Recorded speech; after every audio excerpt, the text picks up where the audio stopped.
도널드 트럼프 미국 대통령이 추가 보복 조치에 나선 중국에 대한 관세를 125%로 끌어올리고 대신 다른 나라들에게는 90일간 상호 관세를 유예하겠다고 선언했습니다. 워싱턴 연결해서 자세한 내용 알아보겠습니다. 정우윤 특파원.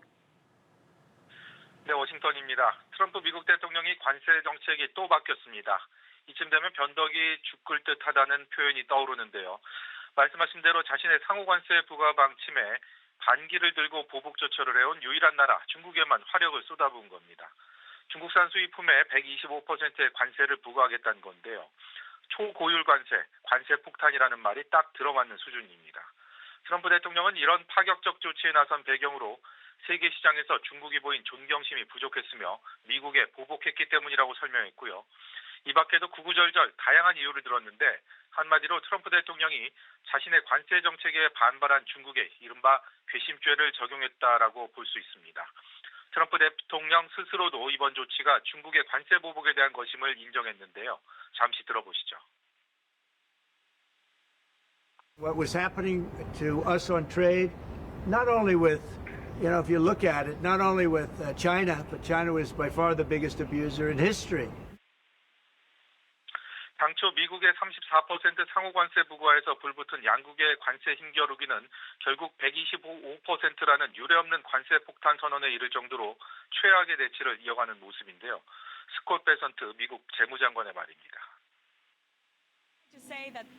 I'm not calling it a trade war, but I am saying that China has escalated, and President Trump responded very courageously to that, and we are going to work on a solution with our trading partners.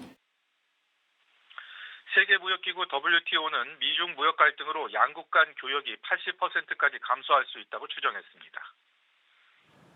반면 중국을 제외한 다른 교역 상대국들은 석 달간 상호 관세 부과를 유예하기로 했죠.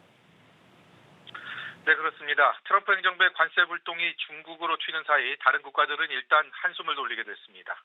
트럼프 대통령은 75개국 이상이 관세 협상을 위해 미국 대표에게 접촉을 해왔고 아무런 보복 조치를 하지 않았다고 설명했는데요. 중국을 제외한 이들 국가에 한해 앞으로 90일간 상호 관세를 유예한다고 밝혔습니다. 그러면서 이 기간 동안 10%의 기본 관세에 대해서도 상당한 인하를 승인했다고 부연했습니다.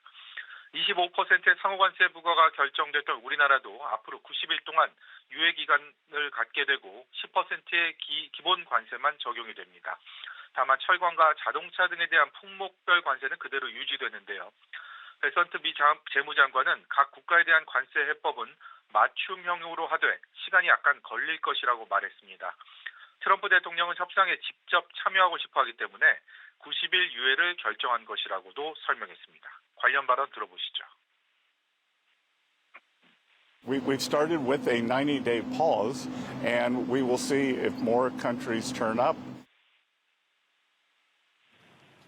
네, 트럼프 대통령이 중국을 제외한 다른 국가들과의 관세 전쟁에서 한 걸음 물러선 것은 불가피한 측면도 있다는 지적이 있는데요. 네, 그렇습니다. 이번 상호 관세 유예 발표는 트럼프발 관세 전쟁으로 미국은 물론 전 세계 주식 시장이 연일 폭락하는 상황에서 나왔습니다. 미국 내부적으로는 인플레이션에 대한 우려가 갈수록 커지고 있고요. 한마디로 경제가 휘청거리는 상황에서 트럼프 관세 정책의 비판 목소리가 커지자 전술적인 후퇴를 택한 것으로 보입니다. 관세 전쟁이 미중 양국의 힘겨루기로 전환되면서 일시적으로나마 관세 문매를 피하게 된 다른 국가들은 미국과의 협상에 속도를 내게 될 텐데요. 방미 중인 정인교 통상교섭본부장은 상호관세 유예 결정에 우리 업계에 미칠 영향을 최대한 줄일 여지가 있다며 긍정적으로 평가했습니다. 우리 입장에선 6월 3일 대선을 거쳐 새 정부가 출범한다는 점에서 일단 새로운 리더십 하에서 전열을 정비한 채 관세 협상에 나설 전기를 마련했다고 볼 수 있습니다. 하지만 베선트 재무장관의 말처럼 트럼프 대통령이 직접 협상에 참여하겠다고 나설 경우 이 과정 또한 녹록치 않을 거라는 관측에 무게가 실리고 있습니다. 지금까지 워싱턴에서 연합뉴스TV 정호윤입니다.